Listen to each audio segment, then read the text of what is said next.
Hello, I think you can see me. I think you can see my presentation. Nice to meet everybody. I'm going to do a quick introduction to myself and to this presentation, and then we'll go through it. So my name is Jordan John Hodgson. I'm the course leader for MA Design for Art Direction, which is what this online open day is for today. The presentation I have is around 30 minutes. It's very similar to previous presentations I've completed, so maybe review them as well, and we'll have some time for questions at the end. So I'm going to start off by contextualizing MA Design for Art Direction within the institution at LTC. So as you know, as I've just done, my name is Jordan John Hodgson. I'm the course leader for MA Design for Art Direction. So you get a double intro from me.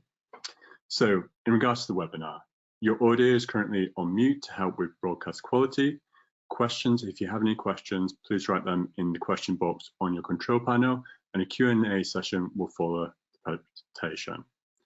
The key contacts for questions relating to application, accommodation, please use the following contact details: accommodation.arts.ac.uk. For admissions, it's lcc.uk.eu at arts.ac.uk, and international applications is lcc.international@arts.ac.uk. For queries relating to the current coronavirus outbreak, please visit UAL arts.ac.uk and search further details. Please note there are other members of staff in the session. Their audio has been muted, but you might hear them from them if needed.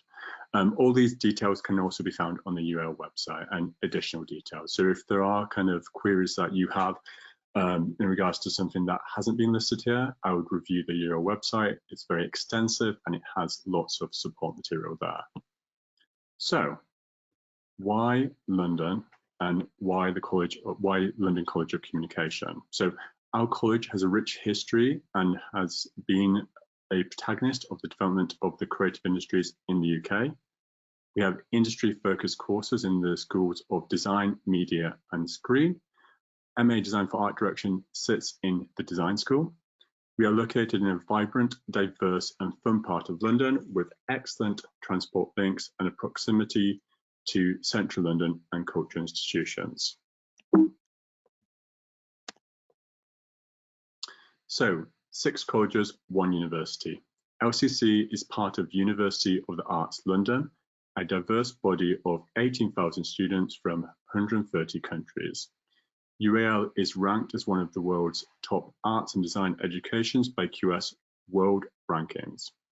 It has global influence and reaches across international creative industries. Many of the world's most renowned fashion designers, artists, publishers, filmmakers studied here. So it's a very influential college. So the design school, as I said, this is where MA Design for Art Direction is situated. London College of Communication Design School is a dynamic and inclusive multidisciplinary community of internationally recognized educators, researchers, and practitioners. MA Design for Art Direction, now in its 5th year, the course has seen a year-on-year growth, excitement, and buzz around the work it produces. It runs across 15 months, and the course covers 5 distinct units. So Unit 1 is Critical Perspectives and Research Methods. Unit 2 is Defining Design for Art Direction. Unit 3 is Collaborative Unit. Unit 4 is Specialist Practices. And Unit 5 is Final Major Project. You'll complete all 5 of these units, and each one of these units offers a special piece of information to make you into a robust art director of the future. So MA Design for Art Direction. Art direction can be a difficult subject to define, as there are many unique manifestations of it depending upon the industry and its context it is applied within. Fundamentally, what unites art direction across these contexts is the generation of a feeling or narrative through the work. So what this means is, because art direction isn't often studied, it's often a discipline that you enter into through industry. So you'll be working on a project, you'll have a graphic design background, an architecture background, maybe a non-creative background, and you'll be working on set, on projects, and often you'll find yourself in the role of an art director without any training. So what we are able to do on the course is look at what makes a good art director and shape the future of art direction, which is a very privileged position to be in. And we take this responsibility very, very seriously. So who studies MA Design for Art Direction? People with an ambition to see change in the world. We accept individuals from a variety of professional and academic backgrounds. The core value that we have on the course is that we would like to challenge the status quo through our work.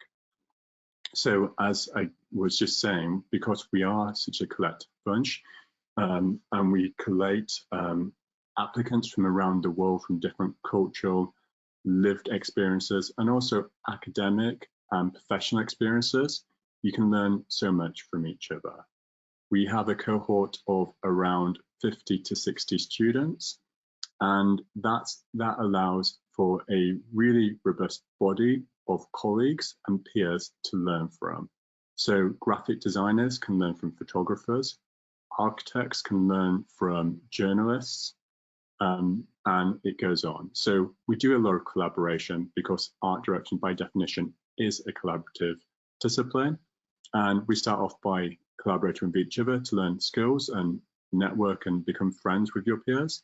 And then throughout the course, you will progress and expand that collaboration. So you expand it through live briefs in Unit 3 for the collaborative unit, and that's where we bring in industry professionals, and we'll look at some of those in a minute. And you will be able to collaborate with outsiders, and then throughout the year on any of your projects, you are able to set up your own collaborations with other students on the course, with other students on other courses in UAL, or with students outside of UAL, or with people that are not students, because again, art direction is very collaborative, and we want to encourage that and we want to support that. So, master's level study. At master's level, you will have a greater autonomy to pursue your creative interest and direct the work. There will be an expectation around you owning the space and driving your practice. Practically, we arrange blended delivery over 3 to 4 days a week. So what does this mean? So in masters, it's different to BA. So a BA is often very much a induction into subject. So it's introducing you into a subject matter and giving you some of the fundamental skills. And masters will induct you into a subject, give you skills, but also ask you to go out and acquire these skills. And because art direction is so holistic in its practice, we ask you to define what skills you want. We're not going to tell you specific skills that we think you have to have. As to master's level, it's about your own autonomy, about your own learning, about your own discovery. So we start the year by writing manifestos, and a manifesto is what you want to achieve this year and what you want to achieve in your practice. And this doesn't mean you can't change this. This doesn't mean it won't change.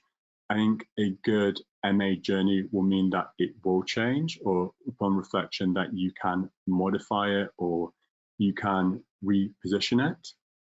But what we try and do is really build upon your own positionality and your own criticality, because when you're in industry and you're working with clients and other colleagues, having a strong positionality and being able to take a sometimes boring brief and turn it into a critically appealing one for yourself, for the clients, for whoever you might be working with, is a really important skill set. So that is where we set our foundation.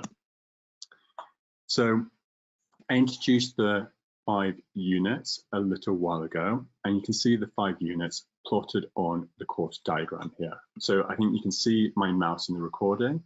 This is Unit 1, Critical Perspectives and Research Methods. This is Unit 2, Defining Design for Art Direction. This is Unit 3, Collaborative Unit. This is Unit 4, Specialist Practices. And this is Unit 5, final major project. So I am an art director and I did not draw this, so I apologize for the austerity of the infographic here, but it serves its purpose. So this maps the 15 months, or around about 15 months of the course. So we run the course over 4 semesters. So you start in October for the autumn term, then we'll have the winter break, which happens around week 11 or between 10 and 11. So we'll have the winter break here and then return for the spring break and then have another 10 weeks. And then that takes us up to this period here. We'll have a spring break, and this is not an American spring break. This is a very rainy English spring break where you'll have some homework to do. And then we'll return for the summer term, which is week 21, which is here. And you'll have this summer term, which is the longest term of your year, up until the summer break. And that will be a 2-month period where you have the break, and then you return for your final term, which is again October, and it'll be the autumn term again. And in that final term, you will be concluding your final major project and building up to your showcase. And the showcase is different each year. It normally consists of an exhibition in LCC and an online showcase. And that gives you an opportunity to exhibit in London, to have discourses with people in London, to invite industry professionals, and to invite people you collaborate with, and have a celebration to conclude the end of your studies. So that happens around this period. So you submit and that happens. So every SCC here is a submission. So there are 6 submissions. So each submission normally ends with a portfolio for the unit. And these are not shiny job seeking portfolios. These are learning portfolios, which basically means you document your creative journey. There's no necessary right or wrong to this, but we want to see kind of the ups and downs you've had along the way. So we want to see the sketches, we want to see the conversations you've had, we want to see where you've done work that hasn't really worked totally well, but you've learned from it. And then we want to see the final output, and we want written reflection. So the majority of these, the submission is the portfolio, and the only real difference is in the research one, where we work on zines, which is very exciting because LCC, London College of Communication, has a rich history in zine making because we are traditionally a print school. So facilities. So we have a 3D workshop, we have a creative technology lab, we have a canteen and typo cafe, a college shop, the digital space, gallery spaces, the kit room, library services, photography studios, printing and finishing, printmaking, and the place. So the kit room is where you can hire out equipment such as cameras or any other specialist devices that you might need. A lot of the others speak for themselves. The 3D workshop is where you go to make things such as woodwork or metalwork. We have a lot of quite new technologies such as 3D printing, which is not necessarily new anymore. 3D scanning, ways to recycle plastic. So there's lots of making opportunities here. And because we are traditionally a print school, there are lots of printing facilities, some listed here, and you can use them all. And obviously, if you're a student, this will be free access. All you need is an induction and to book a space, a time to use this. You also have libraries that you can access throughout all of the different UAL schools. So obviously you have the access to the library here in Elephant and Castle at LCC, but you can also go to the other UAL schools and access libraries there. And then staff and experience. So with the MA Design for Art Direction, we have a core team, and I'll go through some of those members shortly. I'm one of those as the course leader. But we also have an expanded team of experts and lecturers that come in and help deliver specialist skills. And we also have guest lecturers and visiting practitioners. So I'm also going to cover some of those. So here is a list of some of our regular staff who come in and help deliver the course every year. So it's not just me. This is a bunch of very, very talented, very dedicated individuals, much more talented than myself. And then some of the core team members here I'm going to run through is, one is Louise Adonis-Healy, who is part of the core art direction team. Louise's background is in art direction and forecasting. She's worked at some of the biggest organizations in London in regards to future forecasting and has a specialty in this, and has set up her own future forecasting company called the Better Trends Co. Sorry about the pixelated image here. It's not your screen, it's my bad image selection. Louise is very talented, and her speculative futures training and experience comes into play because in art direction, we're not trying to predict the past, because the past is what has happened and we can learn from it, we can reflect upon it, we can experiment with it, we can explore alternative paths. But what Louise brings in is insights in how to generate futures and how to generate speculative conversations around these, which is very important, especially for Unit 4. So at the minute, we are seeing a big rise in AI technology. So AI chat, AI image making. So we want to have conversations about this. We don't want to fight this, and we're not saying our conversations are the right conversation. All we're trying to do is further our own understanding around how AI works within our own practice and other future technologies.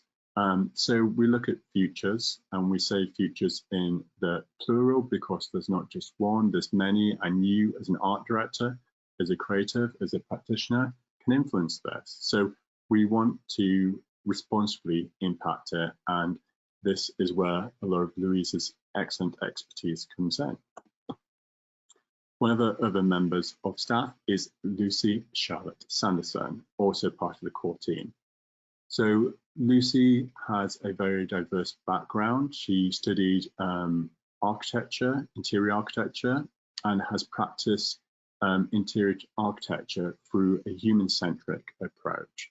A lot of her expertise and exploration and research looks into identity, into feminist identity, and what that means. We're having lots of important conversations around gender in society and the role of gender and performance of gender.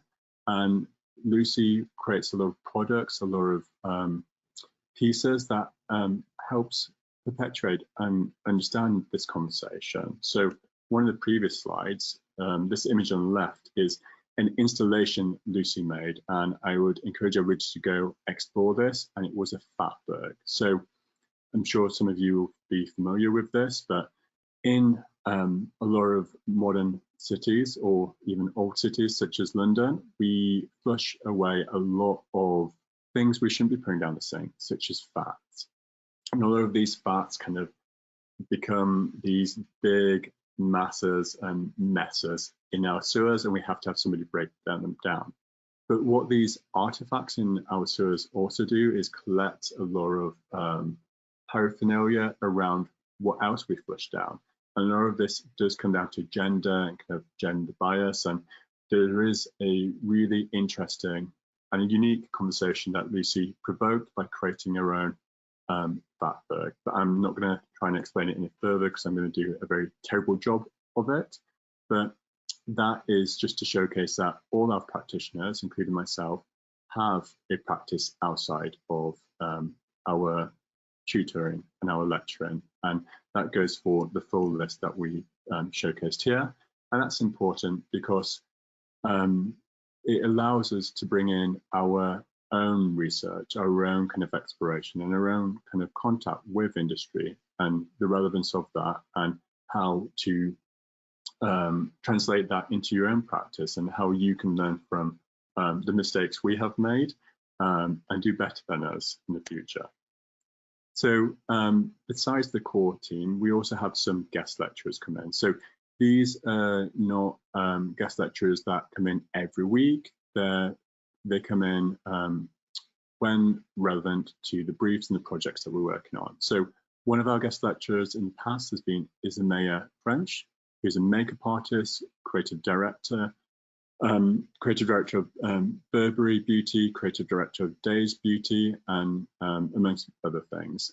Isabella French made a name for themselves because they did a lot of very avant-garde editorial work and covers for magazines such as Vogue, Dazed and Confused, to name a few. And they did some beautiful work. So I'd again recommend doing a little bit of research into Isabella French's portfolio. Another guest that we have is in art direction. We can easily fixate on image making, but art direction can be anything. It's very inclusive. As we were looking at the definition before, art direction is about evoking an emotion, a feeling. And that's not just through visuals, that's also through sound. So one of our previous guests that we've had in is Jack Savage. And Jack has a really rich history in the music industry in the UK. So Jack is the drummer for Friendly Fires, an English indie rock band signed to XL Records and shortlisted for the Mercury Music Prize, which is a big award in the UK. Jack came in and ran a music workshop with us. So he wasn't just a guest lecturer, we actually kind of worked with him.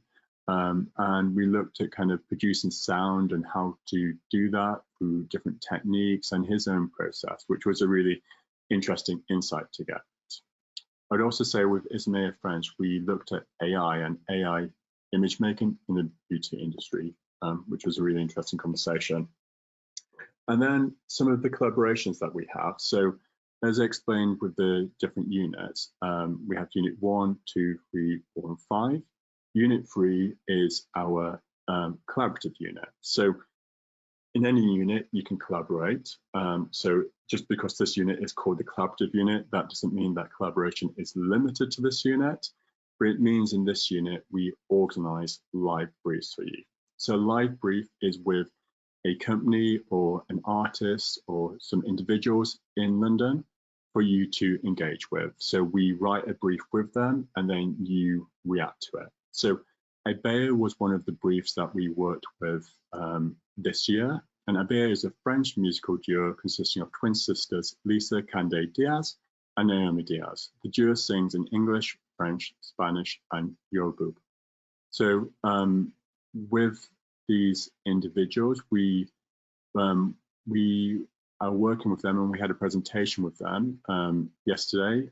So we worked on a 10-week brief, and the brief was to produce a 360 campaign to their new music, which is really exciting, and we had some really diverse outcomes.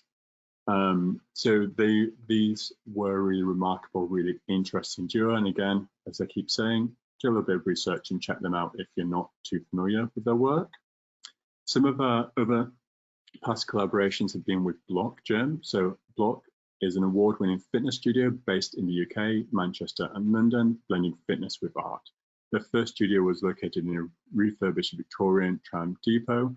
Rebranding movement is a core value of Block. So Block wanted to get away from the kind of very masculine image of what gyms are that we see on TikTok.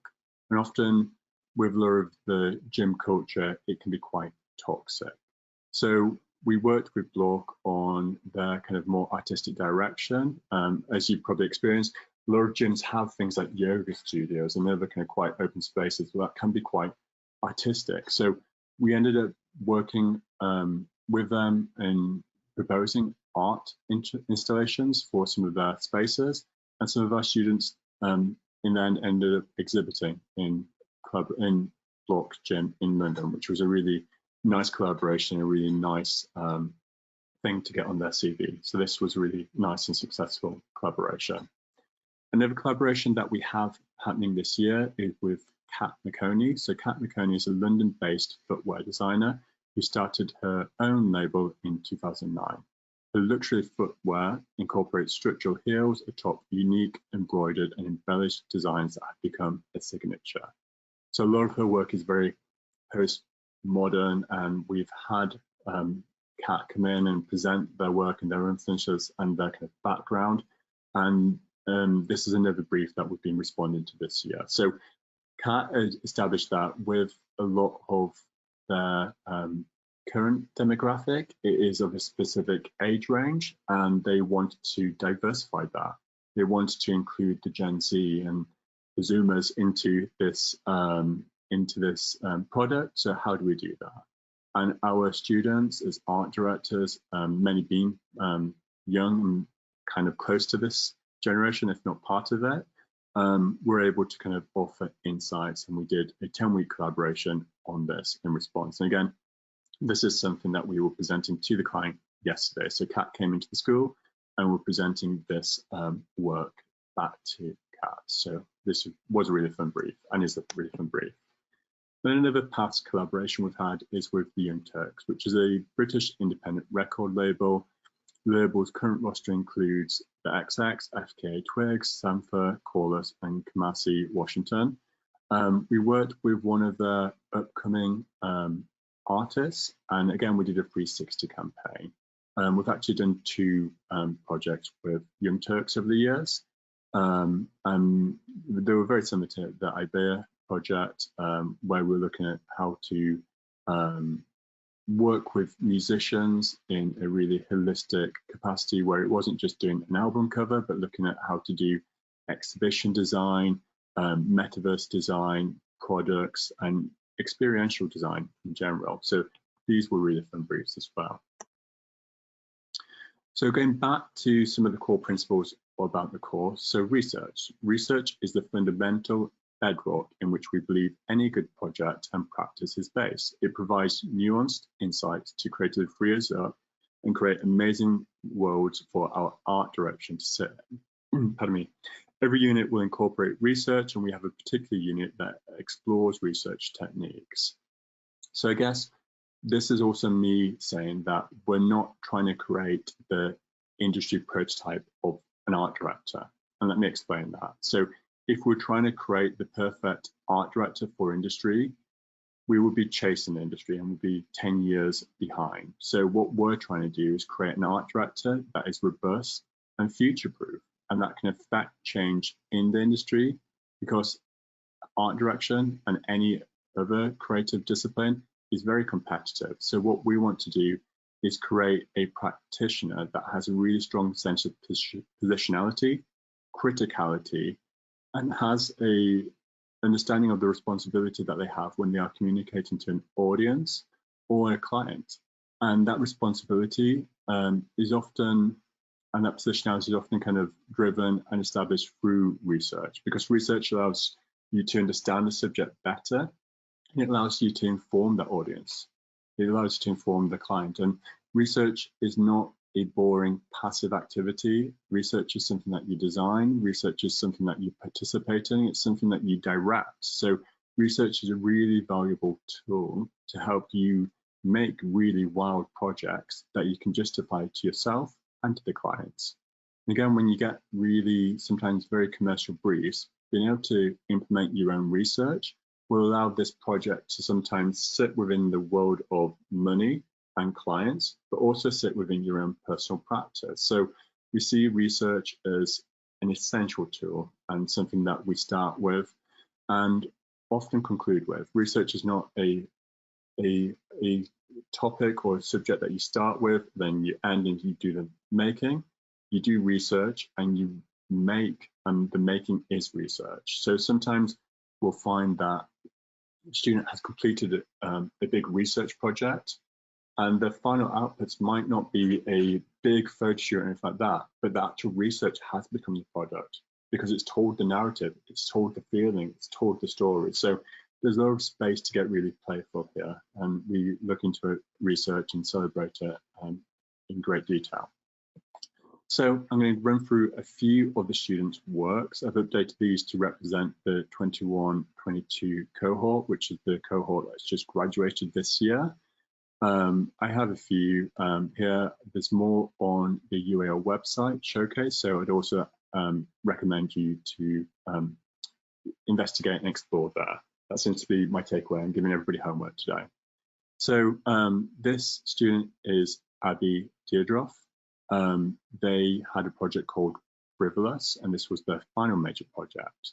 So in this project, again, speaking about research, and this is actually one of Abby's research processes, Abby looked at greenwashing. So greenwashing is often where we look at a product or a process and we say it's sustainable.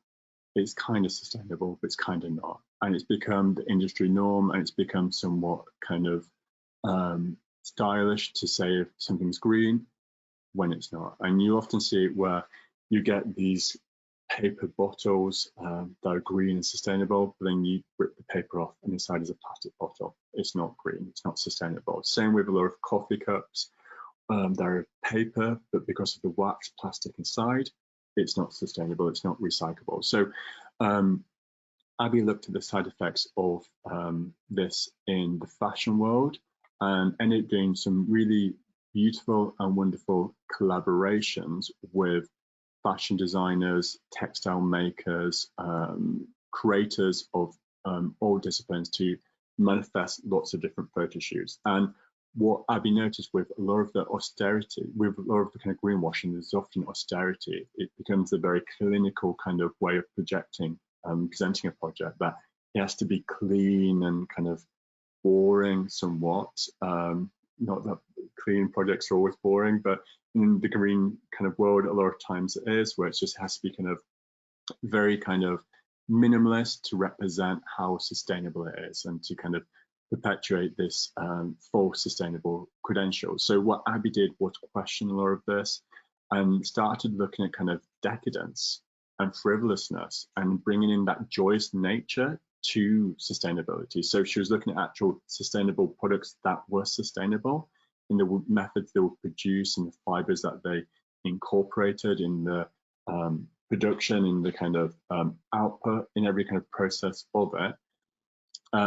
And wanted to get decadent and kind of be a little bit bougie with it. So Abby ended up doing a series of photo shoots that incorporated different styles, such as the Rococo style, Baroque, I think Renaissance was one of them, and really kind of went to town on this. Again, I'm going to give a bit of a warning. I'm going to explain all these projects so badly. The students did wonderful projects, and this is me trying to summarize them, and I'm never going to do them justice. So again, look at the UAL website, review these websites, even reach out to the students if you wish, and check their personal websites. They'll have a lot more information there. So one of our other students from this year was Junyi Wang, and what I was talking about research before really came into effect with Junyi. So Junyi's project was a reflection upon her experience in London. So studying at UAL wasn't her first time studying in the UK. They'd studied at a boarding school in the north of UK, and Junyi wasn't from the UK. She's lived here for a decade now.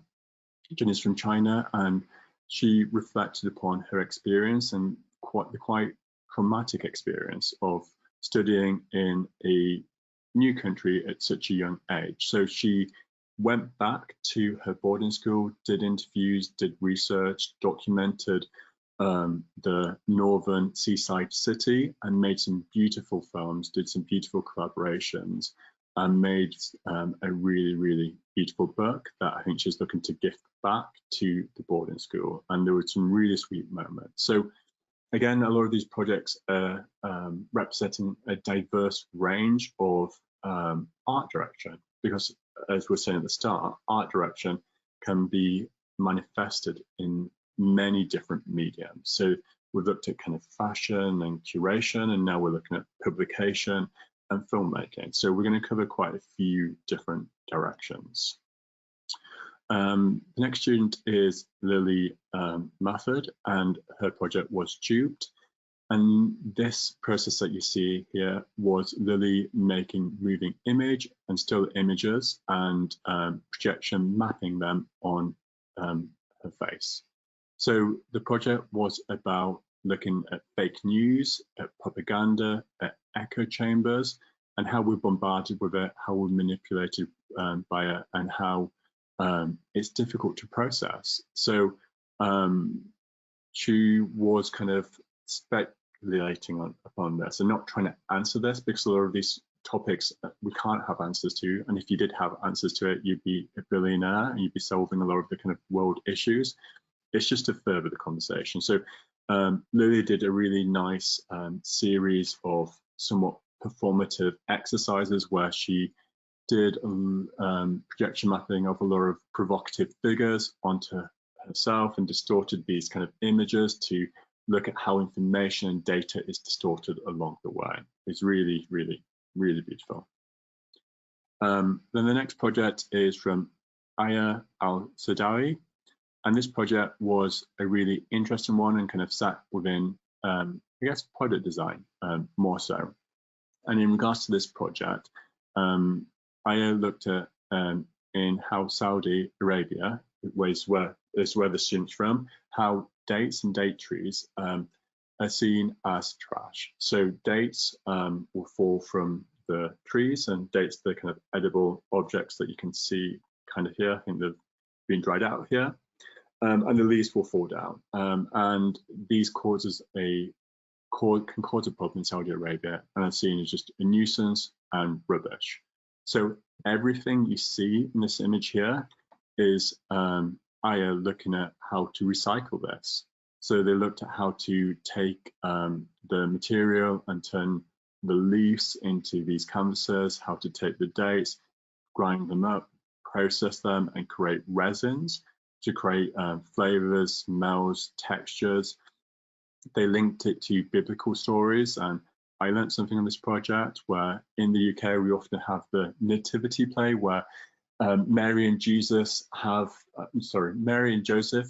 Jesus in a stable, but apparently some of the literature is Mary and Joseph have Jesus under a date tree, which I wasn't too familiar with, but part of Aya's research this came about. So they looked at kind of rituals and kind of other kind of artifacts around this, and made a series of kind of products, items, outputs, videos, and some really nice photos investigating this. So this was a really kind of nice kind of holistic product that had many different outputs to explore the art direction around the subject matter. And then another one of our students, Jerome Nicholson, looked at antisocial social technologies. So this is obviously an ongoing conversation, and as I said, we can't solve a lot of these big issues, but we can perpetuate, we can kind of we can further the conversation and understanding and the awareness around it. So Jerome looked at our, it's in the title, but our sometimes unhealthy relationship with social media and our obsessive nature with it. So what Jerome wanted to look at was a specific demographic, which was a younger demographic, and looking at how to engage with them. So currently we're seeing a big shift in pop culture and in a lot of the media industries. So in the past, film and television has dominated this landscape and this conversation, but we've seen the rise of the gaming community and the gaming industry, and now the gaming industry is bigger and makes more money than movie and television combined. So Jerome looked at creating a game and did create a game, which is the screen grabs that you see here, which started kind of exploring the kind of critique of social media and getting this message across and kind of embedding it in this dystopian game and what that meant. So they used Unreal Engine 5 to kind of explore and kind of make this game. And I think this is a really kind of fun way to kind of explore art direction. And I wanted to include this project. So again, I want to kind of showcase the diversity.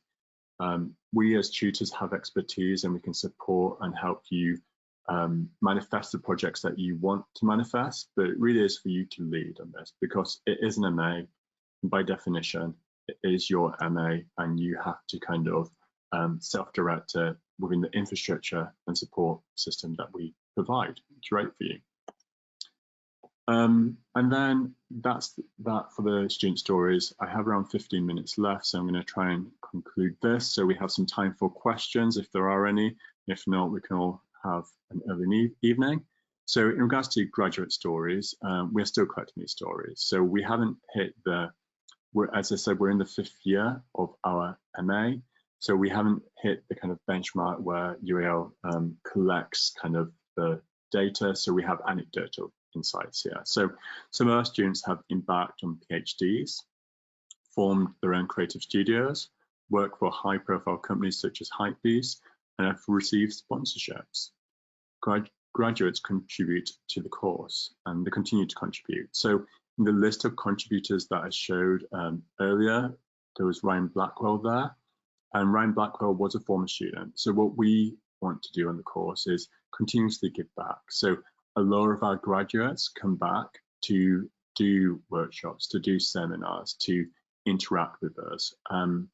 This is how I started my training in teaching, is by returning to my institution and getting that work experience. So what we want to do is give back to the community and build a really strong, inclusive alumni of art directors that we can lean upon. And it's been really nice where we've seen past students come back and mentor present students, past students come to the show, and everybody becomes very interconnected. And that's very important when you are working in a creative industry, to kind of support each other and have that network of friends and companions to support each other. So that's something that we are trying to manifest on this course. And then some of the things here is students are getting published in magazines and online articles, shortlisted for awards, film festivals, and we encourage students to use their work to initiate these conversations. And we will have a discourse around this during the MA, how to position and leverage your work to your best advantage. So at a lot of other institutions, when you do the work, the institution owns the intellectual property around the work. They own the work even though you've produced it. UAL is quite unique that when you produce the work, you own the work and you can do anything that you like with it. And UAL will support and help and guide you with this. There is some kind of ways to kind of get a head start before you graduate by using a lot of your student work and repackaging it for, for other purposes to help initiate conversations in the creative industry. So I'm going to go through some of the kind of non-course level items here. So by that, I mean, we have the course, and I kind of covered lots of the items that we covered on the course, and I can answer specific questions in regards to the course when it comes to question time. But the Postgraduate Hub and some of the next few slides are kind of more holistic to school level items. So these kind of relate to all of the MAs. So the Hub is designed to provide information to students transitioning into their MA courses, provide careers and employment advice for existing students, and provide ongoing teaching and learning support and guidance. For the Postgraduate Hub, again, I would review the UAL website, because you'll have more expansive information on this. They often have videos to accompany this information that you can watch while having a cup of tea or coffee or water, whatever hydration you have. But UAL has a lot of services that I'm not going to list here, but what they're trying to do is support you and your holistic student journey along the way. So the Postgraduate Hub is one of those. They have the Graduate Residency program, which is the successful graduates receive support from LCC, including funding, access to our creative community, expert support, the use of office, meeting, and technical spaces. So again, this is kind of, we talked about how we're trying to build that art direction alumni around the course. This is school-wide. So the Graduate Residency program is school-wide, and this is another program supplementary to the one that I talked about, that is an inclusive program for everybody, where you meet other students from other MAs. Then just some of the kind of practical details around applications. So to make an application to MA Design for Art Direction, you will need the following. So personal details, including full name, date of birth, nationality, permanent address, and English level. Hopefully that's not too much of a surprise to anybody. And then current or previous education and qualification details, employment history, CV, personal statement, and portfolio. For more information on making applications, and particularly your personal statement and portfolio advice, visit each course page and look under how to apply. What I'm often looking for in these portfolios is I don't mind a messy portfolio. I want a portfolio that's going to stand out. I want some impactful images. I want something that's going to resonate with me. That's something that I'm going to remember once I've closed it down, and something that I'm going to feel forced to invite you for an interview and for us to have a conversation, for me to ask you more questions. So try not make a perfect portfolio, but try and make an interesting one, which is very cryptic. I appreciate it, but I guess that's the first hurdle to get through. Then a portfolio, a collection of self-initiated or commercial work. An edited selection of work, 10 to 20 images, 4 to 5 projects maximum, evidencing your research, interest, skills, and engagement within your current field. So this is a pretty generic kind of description, and it kind of goes for majority of the MAs. So if you are applying for other MAs, which I never mind if students do, this kind of applies for that. I'd also say if you haven't got a background in art direction, don't worry, just show off the work that you've done to the best of your ability, and be prepared to kind of have a conversation about it. And then personal statement. So tell us why you're applying for this course, outlining relevant prior experience and your current knowledge of the subject. Include a clear application video. So application videos are really important. So the website and the application process will provide more details on this, but what we're requesting is a 2-minute video of yourself presenting basically who you are and a little bit about yourself. And going through the process, we find this to be a really useful tool to kind of work out who is going to be happy on the course and which students we can kind of benefit the most. So scholarships and funding.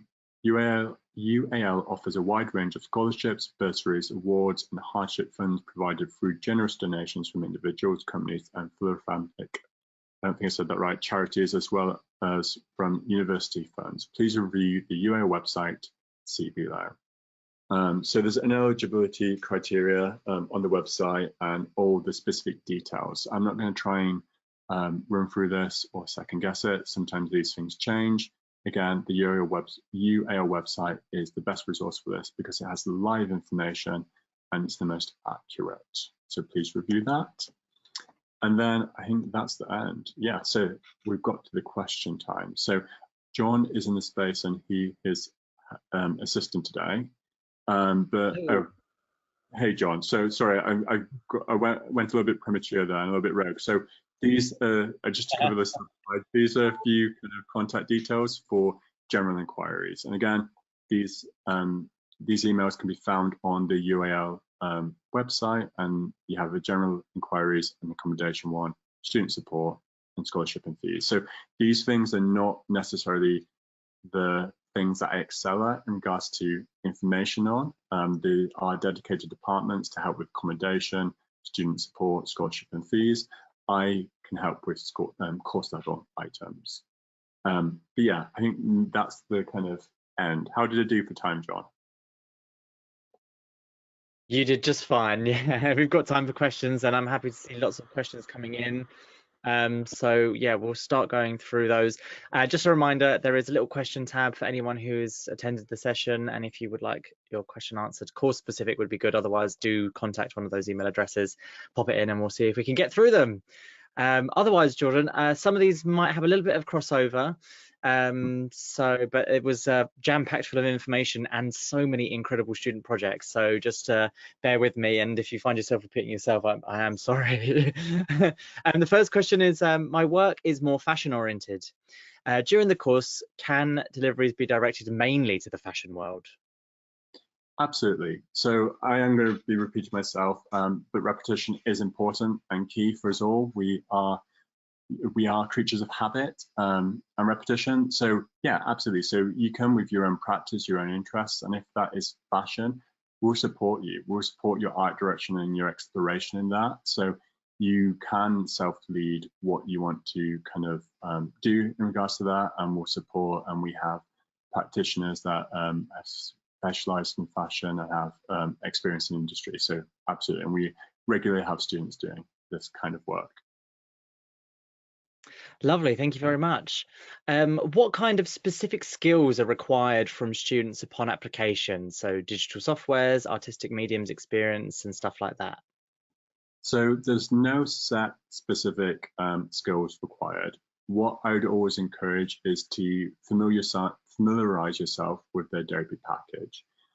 So things like InDesign, Photoshop, potentially Illustrator, if you're interested in moving image, Premiere Pro, After Effects. So I'd familiarize yourself with this, with these tools. You can try free trials. When you are enrolled as a student, you can get a student discount on the entire package. And UL also offers workshops and seminars to get better in these things. But what I would suggest is just familiarizing yourself, because when we are making portfolios, it's good to kind of have be able to kind of edit images, slides, text into formats that you wish to present them in. Amazing, thank you very much. I sent my application 2 weeks ago with my CV and cover letter. I was wondering when I should be expected to submit the rest of my application components, such as the portfolio, interview, and video. Will that be after the 1st of April when the portal closes, or before that? So this is a great question, but it's a great question I don't think I can specifically answer. I think this is a question that I would direct you to admissions, not administration, sorry, admissions. So their email's not on here, so maybe contact general inquiries and they will put you in contact with admissions and they'll give you specific deadlines. We're working in rounds this year and we're just completing round 1. And I think you'll be entering into round 2, and I don't know the exact dates for that as of right now. So I'm sorry about that one. Yes, I would second that. Yeah, contacting admissions, or also sending a message to LCC inquiries. So the lcc.contact@arts.ac.uk, they'll be able to give you a clearer answer on the exact admissions process. Do you have a recommended way in which we can show our research in our portfolio? So okay, I'm going to break this down into 2 parts. So when we're on the course, the portfolios that we produce, we'll run through them and how we expect them. I don't think that's what you're asking here. I think you're asking in your about the application portfolio. So in regards to the application portfolio, I would say showcase them in whatever format that you feel confident and feels organic to you showcasing them. So try and think about an order that makes sense, that helps support the kind of work that you're making and the progress. Or include it in, and include messy work, include kind of hand sketches, even if you don't feel the most confident in kind of sketching or kind of note taking or anything. Just include some research so we can see some of the process. It's always really welcome to see, and we see hundreds, if not thousands now, of portfolios each year. So just be free, and we know how to decipher kind of some good qualities. And I'm sure if it's authentic, it will represent those qualities. Lovely, thank you. What is the word count for the personal statement? Good question. So I'm not sure if there is a word count. So I would check with admissions, but I would just use a little bit of common sense. I don't mind a lengthy personal statement. Sometimes if it's 2 sentences, that might be a little bit too short. Also, yeah, 2 sentences is a little bit too short. So just kind of go with what you need. And I'm never going to begrudge somebody kind of expressing themselves because it gives me a clear understanding of who I'm going to be talking to. So yeah, feel free to write as much as admissions lets you. Thank you very much. Do you cover a background in fine art, and what industry experience would you recommend gaining? So we have had fine artists and lots of different kind of disciplines join art direction. Sometimes the word art can be a little bit of a misdirection in kind of the course description, because an art director is not necessarily an artist. It's not saying that they're not an artist, but with it, there is kind of, it's designed for art direction. So there is kind of some curation, there is some kind of more kind of, I guess, topic specific kind of investigation that we're expecting. So if you are from a fine art background, we've had many fine artists succeed and do amazing things on the course.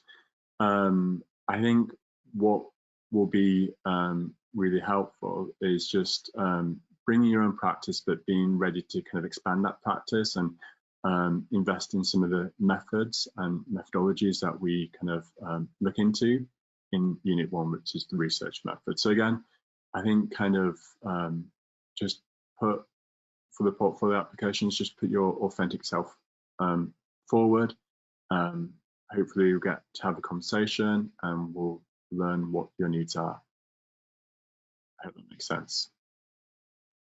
Lovely, thank you very much. I currently study textile design and printing. Is it possible that I would have the opportunity to work in other kinds of genres, such as film, during the course?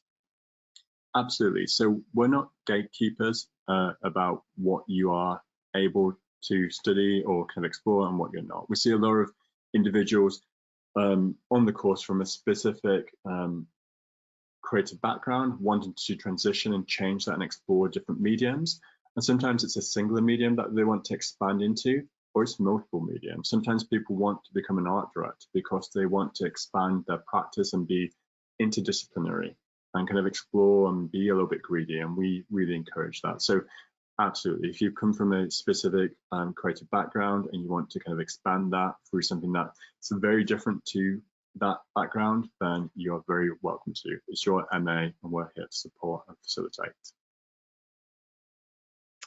Excellent. A few more questions. They are coming through still quite consistently, which is great. But I will probably in maybe about 5 minutes time close it. So if you do have any, please pop them in now and we will see if we can get through them.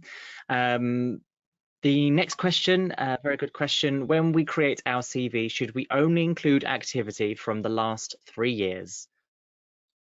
Include anything you want. Include the work from the last 30 years if you have that expansive of kind of reservoir of kind of work to kind of extract from. Include any work you like. Excellent, thank you very much. Is it essential to include commercial industry work in my portfolio? I would include work that best represents yourself. And I would edge my bets and try and create or kind of include a diverse body of kind of work. So academic, industry, whatever you feel like. And I think if you have done some commercial work and say you've kind of done a few years in academia and then you've done a lot of years in industry, so that kind of makes it the majority of it, but you don't feel like it kind of really kind of speaks the best about your kind of work or your practice, say that in the personal statement and say that in the portfolio. Say like, this is the work that I want to kind of expand upon. This is the work that I'm interested in. This is the work I'm proud of. But I also have this skill set. I also have this experience, and show the commercial work. So again, it's going to take some kind of curation and editing from you all to kind of work out what is the best combo. But there's not necessarily right or wrong. It's just kind of what works for you. Fabulous. Thank you very much. What is a good balance between research development pages and final outcomes within the portfolio? So we do massively celebrate research on the course, but I think a lot of times in regards to portfolios, it's sometimes, again, this is a rule of thumb, so break the rule of thumb if it doesn't work for you, but sometimes it's often comes across better if you condense some of the research into a single page or pages. So if you've done lots of research, kind of collate that onto some kind of pages together, and it has some of the final outcomes on some single leaves and kind of really kind of popping. But again, all these rules are to be broken. So if your research is the kind of star of the show, have your research as the kind of big items, the showcase items in your portfolio, and have the final output as the kind of smaller items. Just lean on your own kind of the value of the kind of work that you think it has. Lovely. And how many pages can a portfolio have? So I think it's in one of the slides. So let me go back through some of these. Again, I'll check the UO website because they will have more specific details, because when I say a portfolio, if it has 40 projects crammed into the kind of the pages that you've submitted, that's fine. I don't mind you breaking the rules, but the admissions and the people processing the websites and the portfolios have a different kind of parameter. Some of that is technologically based. So on the slide here, it says 45 projects. So it doesn't say a particular kind of page count. So again, I would check the kind of, admissions, either ask them or start your kind of portfolio process and work that out there. Excellent. Thank you very much. We've got 2 more questions and then we will conclude. So well done, Jordan, because you've answered a lot of very good questions. And it is getting darker and darker and darker, so we can just about see your face. I'm sorry, I can't see myself right now, so I should have turned the light on. So I'm sorry about that. It's all good, no, not a problem. So the penultimate question: can we create a zine with the full research of our projects throughout the years and attach it as a link in the portfolio with the outcomes and processes? So I would try, but UAL can be a little bit precious about kind of external links. So try and get as much of it in the portfolio showcase. So even if it's kind of you scanning the leaves or taking photographs of the kind of double pages or however the format of the zine is, but try and include as much of that in the portfolio. So external links, I think, can sometimes work, but I know not all course leaders or whoever's assessing the portfolios like them. So yeah, I would try, I try and get them represented in the portfolio that you submit. Lovely, thank you very much. And the last question, does culture and diversity play an important part of the student cohort and course? Absolutely, on every level. So how we curate the cohort and course is very kind of orientated towards diversity in kind of culture and creative backgrounds. Also, the institution has many